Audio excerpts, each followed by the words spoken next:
प्यारे प्रभु यीशु मसीह के मीठे मधुर और पवित्र नाम में आप सबको फिर से एक बार जय मसीह की। मैं आलोक आशा प्रार्थना भवन में आप सबका स्वागत करता हूं। आइए हम वचन में जाएं। इससे पहले हम कुछ क्षणों तक अपने आंखों को बंद करें। कृपया जहां कहीं भी आप हैं अपने आंखों को कुछ क्षणों तक बंद करें, ताकि जो कुछ मैं आपके बीच में रखूं आपको परमेश्वर की आत्मा आपको समझने की सामर्थ्य दे, बुद्धि दे। पिता परमेश्वर, हम आपकी महिमा करते हैं राजाओं का राजा कि हमारे ये वीडियो जो परमेश्वर पिता बनाने में आपने जो हमें अगुवाई किया है परमेश्वर, हमारे भाई बहन जितने भी लोग परमेश्वर ऑनलाइन के माध्यम से जो ये वचनों को देखेंगे मेरे परमेश्वर पिता, उनके जीवनों में तो एक बदलाव को दे प्रभु, एक प्रकाशन को दे, ताकि वो जान पाए मेरे प्रभु जी कि उनके जीवन में कैसी कैसी घटनाएं हो रही है। प्रभु यीशु मसीह के नाम में सारी दुआओं को मांगते हैं, सुने और ग्रहण करे पिता, आमीन। हमारा जो ये वीडियो है भाग 3 है, पार्ट 2 तक मैंने आप सबके बीच में रख दिया था। ये पार्ट 3 है। इसमें जब हम बता रहे थे कि जब आदम और हव्वा को परमेश्वर ने अदन की बागीचा में रखे थे तो उसके साथ क्या क्या हुई थी। एक बात को मैं इससे पहले बताना चाहता हूँ कि एक बात को जितने भी ये वीडियो देख रहे हैं, एक बात को हमेशा याद रखें। आप प्रभु में विश्वास करते हो या ना करते हो, लेकिन एक बात को याद रखें कि जितने भी इंसान जाति है उसके अंदर अच्छाई और बुराई करने का, चुनाव करने का परमेश्वर ने अधिकार दिया है। हम जितने भी इस संसार में जी रहे हैं, हमारे अंदर अच्छाई और बुराई दोनों को चुनने का अधिकार है। एक इंसान के अंदर अच्छाई और बुराई को चुनने का अधिकार है, चाहे वो हम हो या आप हो या संसार के कोई भी इंसान क्यों न हो। लूसीफर और उसके दूत को जब पृथ्वी पर फेंका गया था तो आदम और हव्वा को परमेश्वर ने सृष्टि किया। जब लूसीफर को परमेश्वर ने फेंका तब आदम और हव्वा को बनाया, लेकिन आदम और हव्वा को बनाकर प्रभु को कहाँ रखना चाहिए था? क्योंकि परमेश्वर ने आदम और हव्वा को इसलिए बनाया था क्योंकि लूसीफर जिस जगह से, स्वर्ग से जब फेंका गया था तो वह स्थान खाली हुआ था, इसीलिए परमेश्वर ने मनुष्यों को बनाया। तो सवाल यह है कि परमेश्वर ने जब मनुष्यों को बनाया तो परमेश्वर ने मनुष्य को बनाकर पृथ्वी पर क्यों रखा? क्योंकि उसको परमेश्वर ने इसलिए बनाया था कि वह हमेशा हमेशा के लिए परमेश्वर के साथ, परमेश्वर के पास रह सके। लेकिन परमेश्वर ने ऐसा क्यों किया कि परमेश्वर ने उसे बनाकर, उसे सृष्टि करके वह पृथ्वी पर ही रखा। लेकिन परमेश्वर ने दोनों को बनाकर पृथ्वी पर रखा। परमेश्वर ने पृथ्वी पर अदन वाटिका लगाए और अदन वाटिका में आदम हव्वा के लिए सब कुछ तैयार किए। लेकिन ऐसा क्यों किए प्रभु ने? आदम हव्वा को स्वर्ग में रखना चाहिए था, ऐसा परमेश्वर ने क्यों किया कि प्रभु ने उसको पृथ्वी पर ही रखा? क्यों दूर रखे? और हर दिन स्वर्ग से प्रभु आदम और हव्वा के पास मिलने के लिए आते थे। परमेश्वर को क्यों तकलीफ? इन बातों को समझने के लिए आप ध्यान से सुने कि परमेश्वर ने आदम और हव्वा को पृथ्वी पर क्यों रखा। इसका कारण है कि लूसीफर और उसके दूत को बनाकर परमेश्वर ने उन सब को अपने सामने रखे थे। जितना भी लूसीफर और उसके जो दूत थे उसको बना करके परमेश्वर ने अपने सामने रखे थे। इसलिए परमेश्वर की स्तुति करते करते, उसकी महिमा देखते देखते लूसीफर के मन में बुरा बुद्धि आया।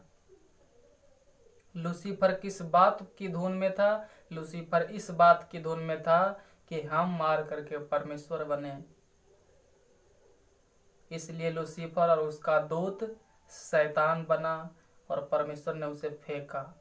और परमेश्वर आदम और हव्वा को सृष्टि करके उसको लूसीफर के जगह में ही रखते तो वो भी स्तुति करते करते और उसकी महिमा देखते देखते फिर से वही गलती करता जो स्वर्गदूतों ने किया था।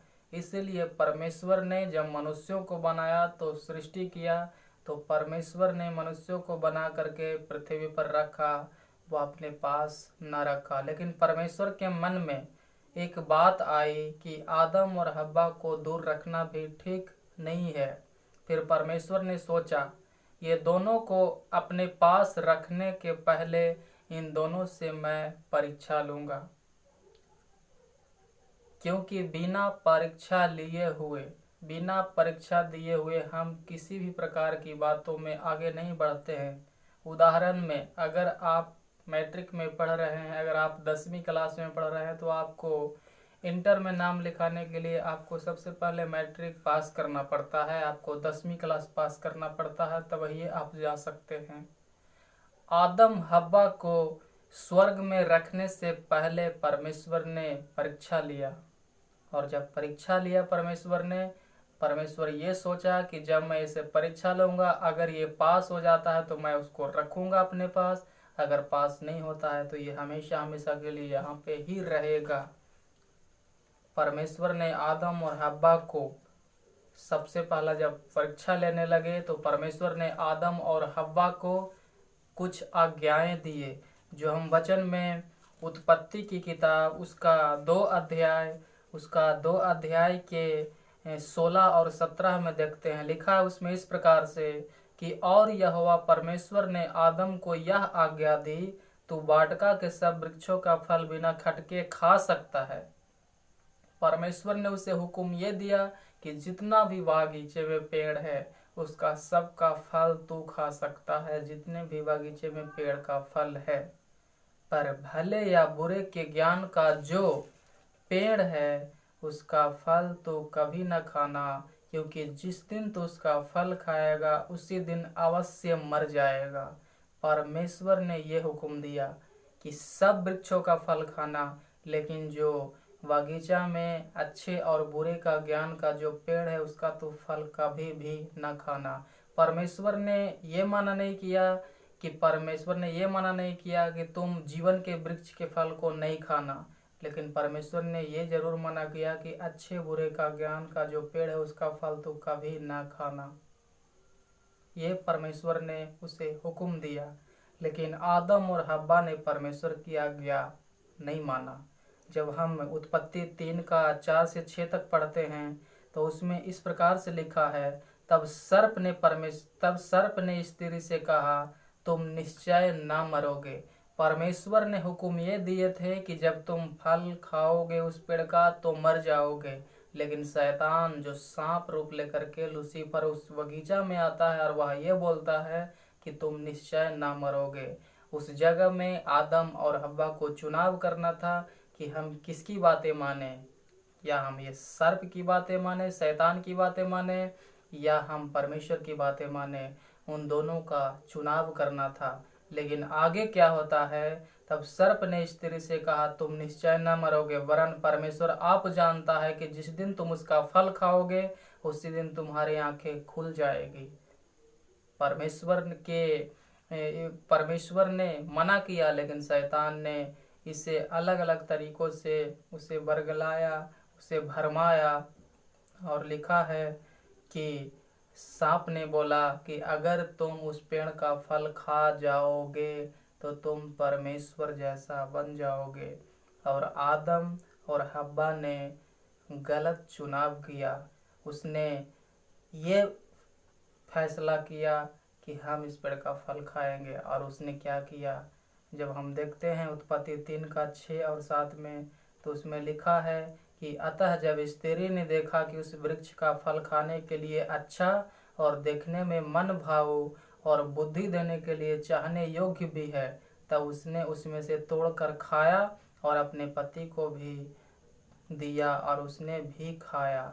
लिखा है कि जब वह देखा तो सच में उसको लगा कि ये सच बात है, और वह शैतान के बहकावे में आकर वह पेड़ का फल खा गया।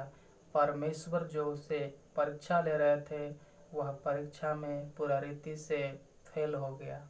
और यही कारण है कि आज हम और आप इस परिस्थितियों में हैं।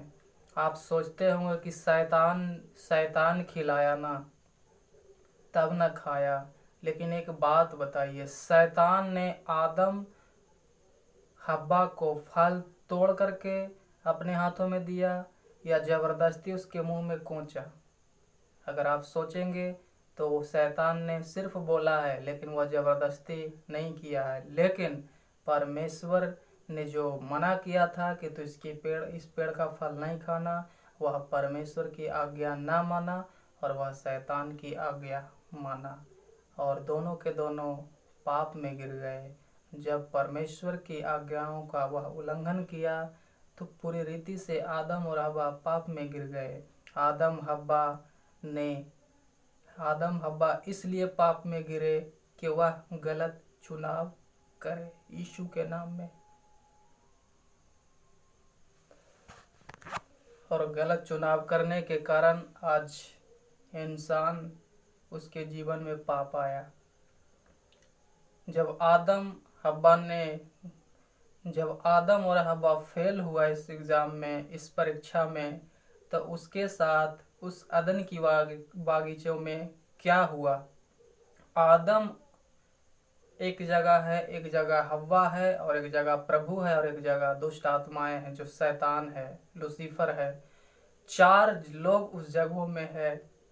उस जगह में क्या क्या होती है, क्या क्या घटनाएं होती है, ये मैं आपको अगले वीडियो में बनाऊंगा। तब तक जितने भी मैं आपसे बातें किया हूँ आप समझें। तब तक प्रभु आप सबको आशीष दे। आप सबको जय मसीह की।